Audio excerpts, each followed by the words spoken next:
Hello hi मेरे प्यारे दोस्तों, सरस्वती माँ पाठशाला में आपका स्वागत है। आज का टॉपिक है हमारा किरचॉफ के नियम। ठीक है, ये क्या होता है आपने पढ़ा होगा। प्रतिरोध, श्रेणी क्रम संयोजन और समांतर क्रम संयोजन में फॉर एग्जाम्पल दिस कि ये तो है पैरेलल में, पैरेलल कॉम्बिनेशन है इस तरीके से। ठीक है, और इसे हम आसानी से हल कर सकते हैं, आसानी से। ठीक है, इसे हम आसानी से हल कर सकते हैं। और एक है सीरीज कॉम्बिनेशन, इस तरीके से इसे हम आसानी से हल कर सकते हैं। ठीक है, इसे भी हम आसानी से हल कर सकते हैं। पर जो जटिल कॉम्प्लेक्स होते हैं, यानी कि जटिल होते हैं, इन्हीं में के जटिल होते हैं, उनके लिए हमारा किरचॉफ का नियम आया और उसने उस जटिल को पूरी तरह से हल कर दिया और उनको आसानी से हम हल कर सकते हैं। फॉर एग्जाम्पल दिस कि हमने एक सर्किट बनाया इस तरीके का,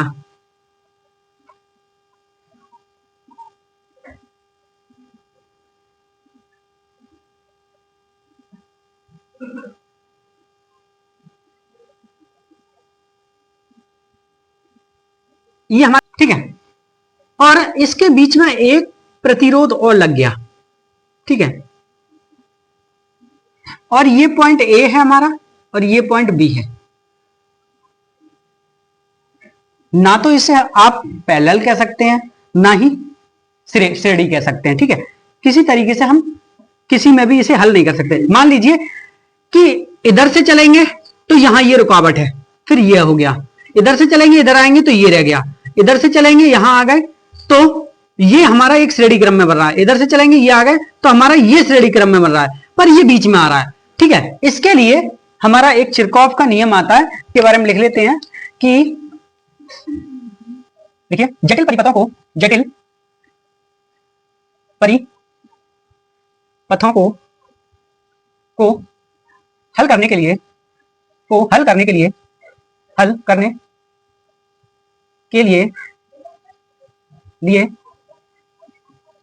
लिए किरचॉफ के नियम किरचॉफ के नियम का प्रयोग किया जाता है। ठीक है, यानी कि जटिल परिपथों को हल करने के लिए किरचॉफ के नियम का प्रयोग किया जाता है। हम इसे मान लेते हैं R1 है, इसे मान लेते हैं R2 है, इसे मान लेते हैं R3 है, और इसे मान लेते हैं R4 है, और ये हमारा क्या R5। ठीक है, ठीक है, एग्जाम्पल के तौर पर इस तरीके का जटिल परिपथ, इसे हल करने के लिए हमें किसकी जरूरत होती है? किरचॉफ के नियम की। ठीक है, उतार लीजिए। आगे देखिए मेरे दोस्तों, अगला आता है किरचॉफ का प्रथम नियम। इसका प्रथम नियम है और द्वितीय नियम भी है। ठीक है, हम पढ़ेंगे किरचॉफ का प्रथम नियम। किरचॉफ का प्रथम नियम, इसे प्रथम नियम भी कहते हैं, इसे धारा नियम भी कहते हैं, इसे संधि नियम भी कहते हैं। ये होता क्या, देखिए कि मान लीजिए ये हमारा एक पॉइंट है और इस पॉइंट पर इधर से करंट आ रही है, ये। ठीक है, और इधर से आ रही है करंट। ठीक है, और इधर से आ रही है करंट। ठीक है, इस तरीके से मान लेते हैं ये करंट I1 है, ये करंट I2 है, ये करंट I3 है। ठीक है, अब कि ये आ रही है करंट और इधर से करंट जा रही है। ठीक है, इधर से करंट क्या हो रही है? जा रही है, इधर से करंट जा रही है। इसे मान लेंगे I4 है और इसे मान लेते हैं I5 है। ठीक है, इसको हम बोलते हैं जंक्शन। क्या बोलते हैं? जंक्शन।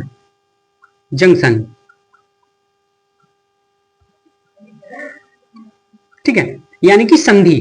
क्या बोलते हैं इसे? संधि। इससे क्या बोलते हैं हम? संधि। ठीक है, इस चीज को क्या बोलते हैं हम? जंक्शन या संधि। ठीक है, तो क्या होता है? ठीक है, अब लिखिए यहां पर कि संधि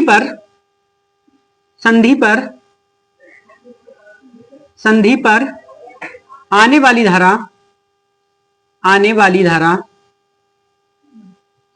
धारा बराबर होगी जाने वाली धारा के। संधि से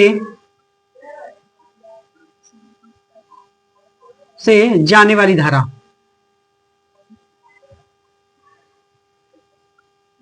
की, ठीक है। यानी कि संधि पर आने वाली धारा संधि से जाने वाली धारा के बराबर होती है, ठीक है। जैसे इनकमिंग धारा, इनकमिंग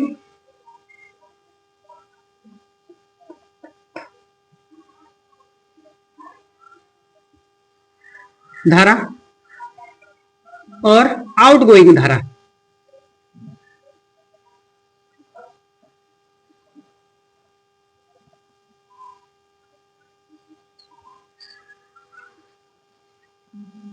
ठीक है।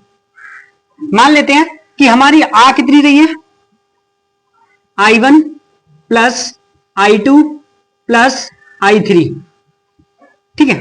तीन धारा आ रही है, बराबर होती है I4 प्लस I5 के, ठीक है। इस तरीके से ये बराबर होती है। देखिए जब हम इसे सॉल्व करेंगे तो ये आएगा, ये इधर आके क्या होगा, I1 plus I2 plus I3, जब ये इधर आएगा तो माइनस I4 माइनस I5, इस तरीके से, ठीक है। और इन सब का मान 0, ठीक है। यानी इतनी धारा आई उतनी ही चली गई, इतनी धारा आई उतनी ही चली गई, तो इसका मान क्या होता है, 0, ठीक है। कि संधि पर आने वाली थोड़ा सा मिस्टेक हो गया, आने वाली धारा, ठीक है। संधि से जाने वाली धारा के, सही है। तो आउटगोइंग धारा यानी कि इनकमिंग धारा, आने वाली धारा, आउटगोइंग जाने वाली धारा, ठीक है। तो I1 कौन कौन सी आ रही है, I1 I2 I3 ये आ रही है, और जाके कौन सी रही है, I4 I5, जब इन्हें इन दोनों को इधर लाएंगे तो 0 होगा। तो इसी का मतलब होता है समेशन समेशन समेशन संधि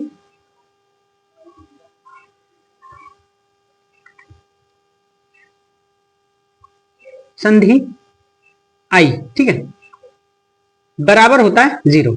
यानी कि जो समेशन संधि I होता है 0 होता है, यानी कि I का मान क्या होता है, 0, ठीक है।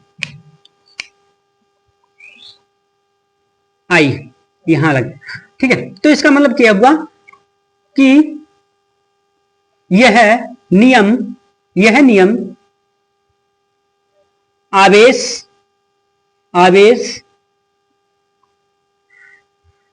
संरक्षण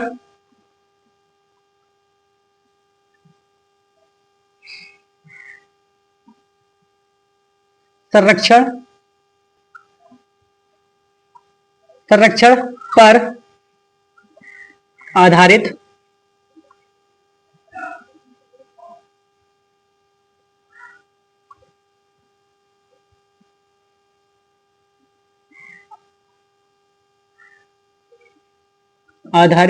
है,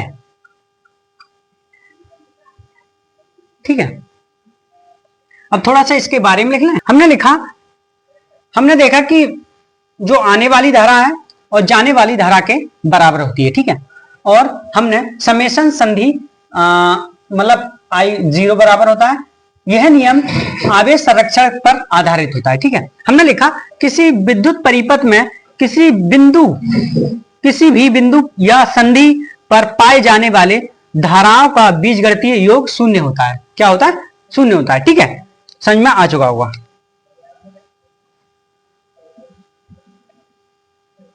ठीक है। इसके बारे में एक परिभाषा और है, वो और लिख लेते हैं, ठीक है। देखिए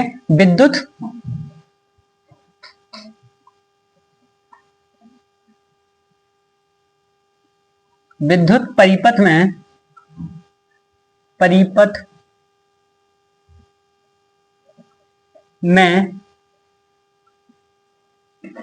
बिंदु या संधि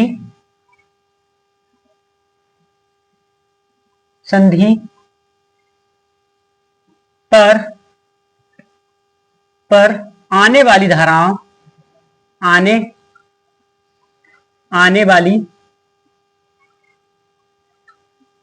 आने वाली धाराओं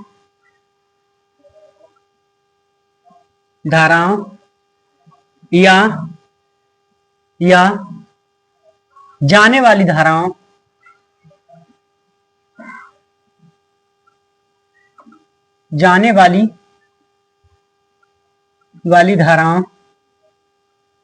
धाराओं का योग शून्य होता है।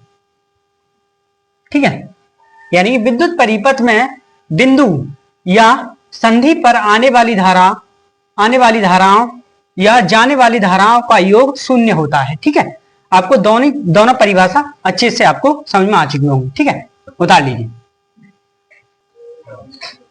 ठीक है, अभी आपने एक चिरकॉफ का फर्स्ट लॉ देखा था, इससे रिलेटेड एक क्वेश्चन है, आप इसे करेंगे तो आपको और अच्छे से क्लियरिटी आएगी। ठीक है, देखिए हल।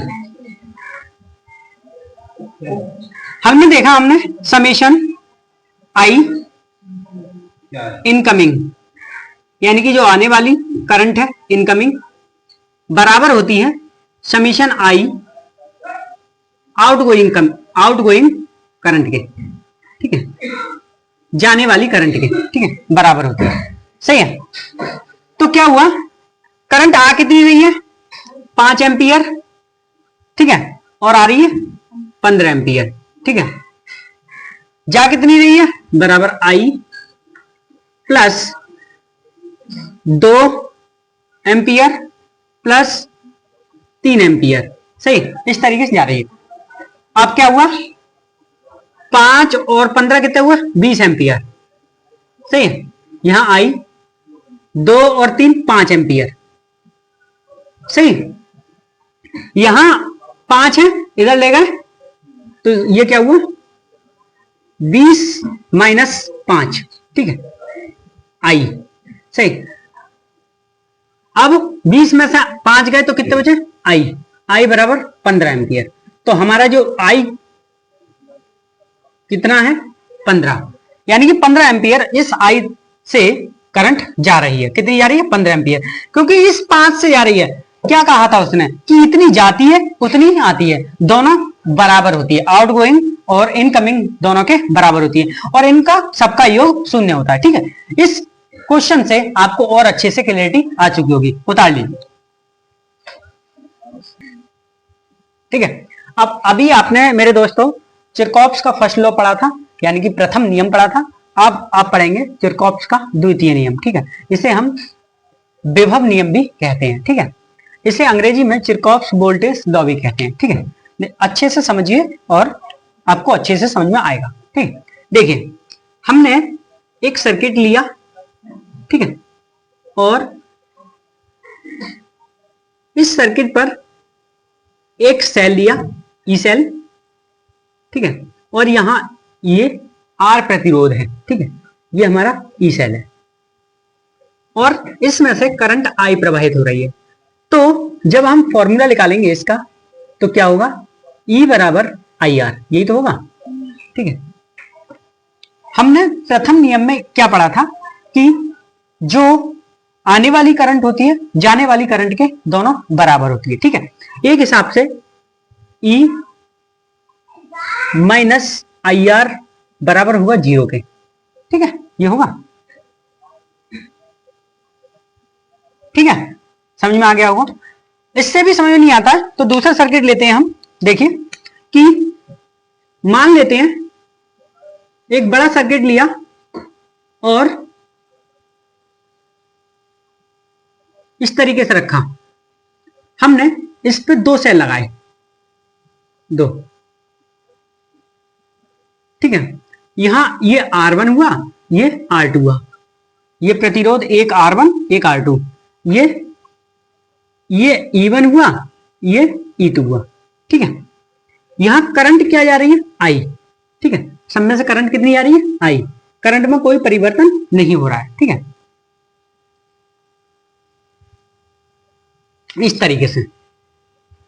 ठीक है, अब क्या हुआ, जो स्रोत आवेश है, स्रोत आवेश क्या है E1 प्लस E2, स्रोत आवेश है हमारा E1 प्लस E2 बराबर होगा यानी कि ड्रॉप आवेश के, यानी कि वोल्टेज ड्रॉप के, वोल्टेज ड्रॉप के, यानी कि कितना दिया, इतना देगा वो उतना खर्च कर लेगा, इतना दिया उसने खर्च कर लिया, आई R1 प्लस आई R2 इस तरीके से ही होगा।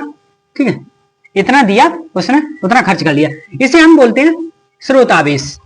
क्या बोलते हैं? स्रोत आवेश। ठीक है, यानी कि यहां से हमें आवेश मिल रहा है, आवेश का स्रोत है ये। ठीक है, स्रोत आवेश।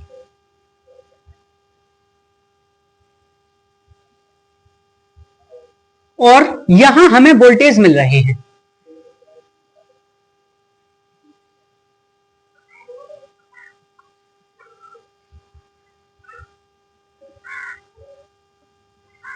Drop, voltage drop. ठीक है, क्या देखा कि इतना स्रोत आवेश होगा उतना ही वोल्टेज ड्रॉप होगा। क्यों? कि इसने, इन दोनों सेलों ने इतना आवेश दिया, इन दोनों ने उतना खत्म कर दिया। ठीक है, इतना आवेश इसने दिया, उन दोनों ने इतना खत्म कर दिया। ठीक है, फॉर एग्जाम्पल के तौर पे आपको किसी ने, आपके घर वालों ने 50 रुपए दिए, ठीक है, और वो 50 रुपए आपने पूरे खत्म कर दिए, तो इतने मिले उतने ही खत्म हो गए।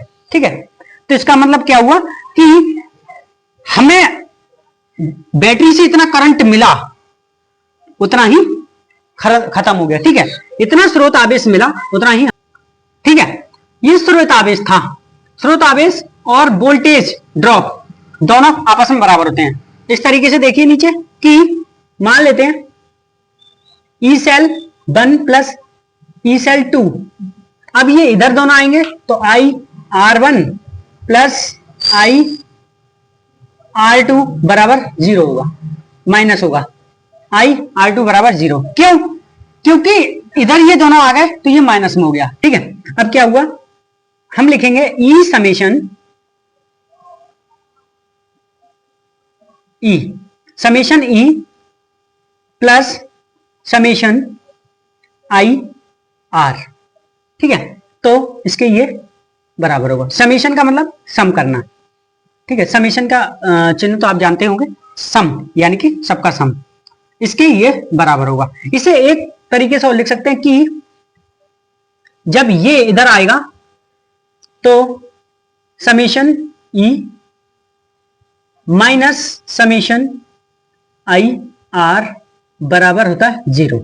ठीक है, इस तरीके से भी आप लिख सकते हैं। ठीक है, आप ये उतार लीजिए, उसके बाद हम आगे यहां इसके बारे में कुछ लिखते हैं। ठीक है, उतार लीजिए। ठीक है, आपने ही समझ लिया होगा। अब हमने लिखा है वो देख लीजिए। इस नियम के अनुसार विद्युत नेटवर्क के किसी बंद परिपथ में सभी स्रोतों के विभवों का बीजगणितीय योग और सभी प्रतिरोधों में होने वाली वोल्टेज ड्रॉप का योग 0 होता है। ठीक है, हमने यहां देखा कि एक सर्किट लिया, दो उसमें प्रतिरोध लिए और दो ही सेल लिए, तो स्रोत आवेश ये है हमारा, वोल्टेज ड्रॉप ये है हमारा। ठीक है, इनका दोनों का योग कितना होगा? 0। तो हमने देखा ई, वो समेशन ई बराबर होता है समेशन आई आर के। ठीक है, फिर हमने देखा summation E minus summation I are बराबर 0। ठीक है, इसका मतलब ये हुआ। तो ये किससे आधारित है ये भी लिख लीजिए। ठीक है,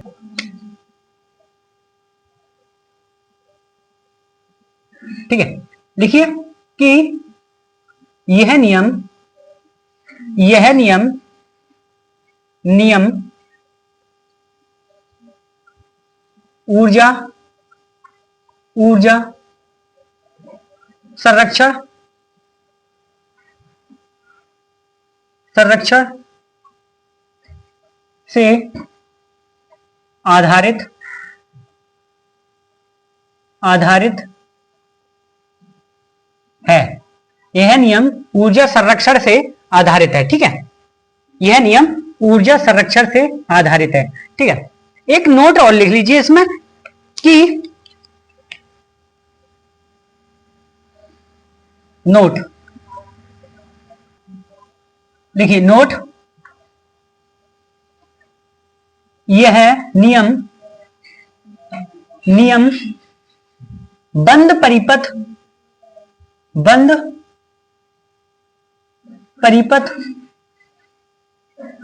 परिपथ प्रयोग होता है। ठीक है, यह नियम बंद परिपथ पे ही प्रयोग होता है। ठीक है, यानी कि बंद परिपथ होगा, करंट इधर से इधर जा रही, बंद परिपथ से ही प्रयोग होता है। ठीक है, आशा करता हूं मेरे दोस्तों इस लेक्चर में आपको दोनों नियम अच्छे से समझ में आए होंगे, किरचॉफ का फर्स्ट लॉ और किरचॉफ का सेकंड लॉ। ठीक है, आप मेरे चैनल पे बने रहिए और ऐसे ही वीडियो देखते रहिए।